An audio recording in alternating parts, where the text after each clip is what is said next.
રાજકોટ શહેર B division police station વિસ્તારમાં શક્તિ silver નામની પેઢીમાંથી 3 તારીખે 140થી આશરે 140 કિલોની આજુબાજુ ચાંદીના દાગીના ચોરી થઈ ગયેલા હતા.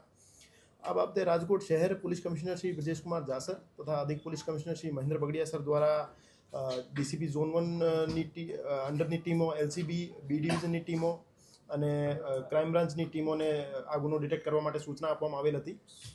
આ સૂચનાની અનુપાલનાના ભાગરૂપે એસીપી ક્રાઇમ શ્રી બસિયા સાહેબના નેતૃત્વમાં અલગ અલગ 8 ટીમો બનાવવામાં આવેલ હતી, જેમાં પીઆઈ શ્રી ગોંડલિયા સાહેબ, પીઆઈ શ્રી જાદવ સાહેબ અને પીઆઈ શ્રી ડામોર સાહેબની ટીમો દ્વારા હ્યુમન રિસોર્સ તેમજ ટેકનિકલ રિસોર્સિસની મદદથી 2 આરોપીઓને 2 લાખ રોકડા, એક ક્રેટા કાર અને 31 કિલો ચોરીમાં ગયેલ ચાંદી સાથે પકડી પાડવામાં આવેલ છે.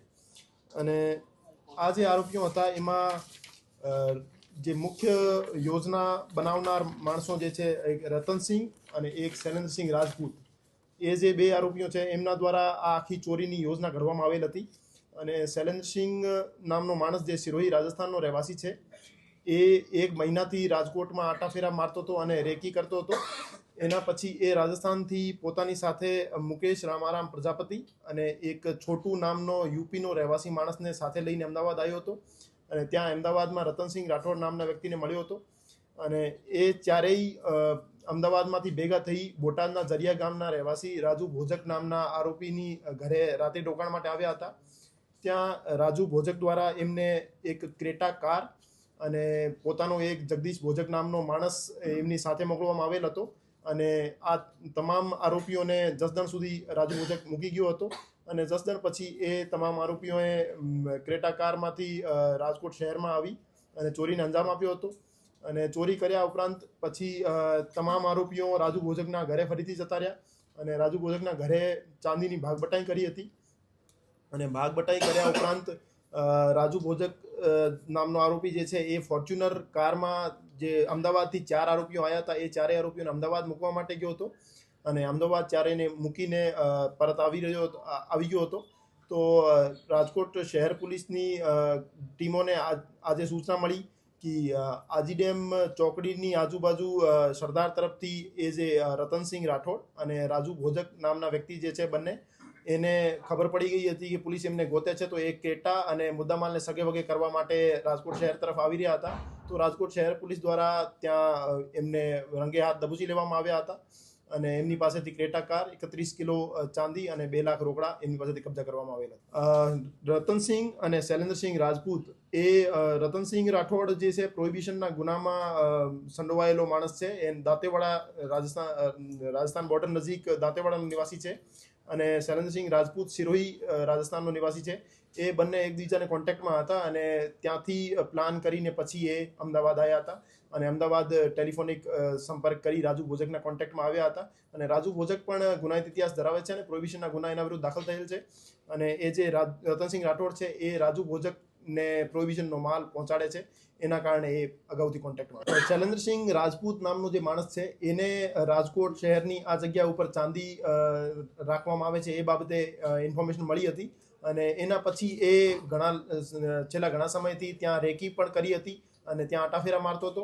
પછી આ ચોરીને કેવી રીતે એક્ઝિક્યુટ કરવું એ રતનસિંહ રાઠોડ અને શૈલેન્દ્રસિંહ રાજપૂત દ્વારા પ્લાન કરવામાં આવેલ હતો. અને પછી પોતાની સાથે પોતાના શાગીર્દોને લઈ રાજુ ભોજકની મદદ લઈ આ ચોરીને અંજામ આપ્યો. ચોરી કરવા માટે 4 માણસો સ્થળ ઉપર આવ્યા હતા, 5 માણસો સ્થળ ઉપર આવ્યા હતા. અને આ 5 માણસોનો જે બેકઅપ પ્રોવાઈડ કરવાયો હતો એમને ગાડીનો અને ઠેકાણો અને રાત્રે રોકાણની જગ્યા એ રાજુ ભોજક નામના માણસ દ્વારા કરવામાં આવ્યો હતો. અને એના પછી અમદાવાદ ક્રાઇમ બ્રાન્ચ દ્વારા પણ 2 રિસીવર્સ પકડવામાં આવ્યા છે. અને એના પાસેથી પણ 40 કિલો ચાંદી બરામદ કરવામાં આવેલ છે, જેનું નામ માંગુસિંહ અને પ્રદીપ પ્રજાપતિ છે. તો આ રીતે ઓવરઓલ કુલ મળીને 9 આરોપીઓના નામ હજુ સુધી સામે આવ્યા છે. અને એના પછી રિસીવર અથવા કોઈ પણ બીજો માણસ એને મદદગારીમાં ઇન્વોલ્વ છે કે કેમ એ બાબતે તપાસ આવે. એ શૈલેન્દ્રસિંહ રાજપૂત નામનો માણસ જે છે એ જણાવી શકે કે એમને ઇન્ટરનલ જાણભેદુ કોઈ હતો કે કેમ. ક્રેટા કારની નંબર પ્લેટ ખોટી બનાવવામાં આવેલ હતી. એ ક્રેટા કારની માલિકી ચોટીલાના નિવાસી ધર્મસિંહ નામના માણસની છે. અને એ ધર્મસિંહ નામનો માણસ ફ્રોડના કેસમાં અત્યારે જેલ હવાલે છે. અને એને રાજુ ભોજકને આ ક્રેટા કાર વેચી દીધી હતી, પણ હજુ સુધી એના નામે નથી થયેલી. અને રાજુ ભોજક દ્વારા જ આ કાર વાપરવામાં આવતી હતી. અને રાજુ ભોજક એ તમામ આરોપીઓને આ ક્રેટા કાર પ્રોવાઈડ કરવા. અમદાવાદ ક્રાઇમ બ્રાન્ચ દ્વારા પ્રદીપ પ્રજાપતિ અને માંગુસિંહ નામના 2 માણસોને 40 કિલો ચાંદી સાથે પકડીને બી ડિવિઝન પોલીસ સ્ટેશનને સોંપી દેવામાં આવેલ છે. એ બંને ગુનાના કામે જે મુદ્દામાલ ગયેલો છે એના રિસીવર્સ છે. ચોરી કરવામાં એમનો કોઈ રોલ નથી. ફક્ત અને ફક્ત ચોરી કરવાના ઈરાદેથી જ આ મુદ્દામાલ ચોરી કરવામાં આવેલ છે. એની પાછળ બીજો કોઈ ઉદ્દેશ્ય નથી. ચોરીની ઘટનાને ડિટેક્ટ કરવા માટે રાજકોટ શહેર ક્રાઇમ બ્રાન્ચની ટીમો હતી. એને બોટાદ પોલીસ સાથે સંકલન કર્યો હતો, સ્ટેટ નેત્રમ સાથે સંકલન કર્યો હતો અને ઇન્દોર અને રાજસ્થાન સુધી પણ તપાસ માટે ગઈ હતી. અને આખી મહેનત કરી પછી છેલ્લે 2 આરોપીઓને મૂળ મુદ્દામાલ સાથે અને ક્રેટા કાર સાથે કબજે કરવામાં. નહીં, એ બાબતે મુખ્ય આરોપી જે જ્યારે ચોરી ને અંજામ આપ્યો ત્યાર પછી એમનો મોબાઈલ સ્વિચ ઓફ છે અને એ ચોરીને અંજામ આપ્યા પછી ફરાર જ છે. તો એમાં એને પકડવા માટે અમારી ટીમો અત્યારે કાર્યરત છે. જેટલા આરોપી અમારી પાસે જેટલી ઇન્ફોર્મેશન મળતી જશે એ અમે પકડ્યા જ છે અને આ ફર્ધર ઇન્ફોર્મેશન આરોપી બાબતે અમને મળે તો એને પણ પકડી પાડવામાં આવશે. શૈલેન્દ્રસિંહ રાજપૂતને આ લોકલ જગ્યાની ટીપ કેવી રીતે મળી હતી ને એનો ઇન્ફોર્મેશન એને કેવી રીતે મળી હતી એ પોતે આવીને જણાવી શકે.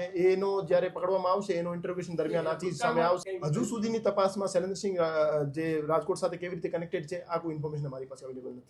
આ જે બાકીનો મુદ્દામાલ છે એ શૈલેન્દ્રસિંહ રાઠોડ અને જે બીજા આરોપીઓ છે જે હજુ પકડવાના બાકી છે એમના કબજામાં છે.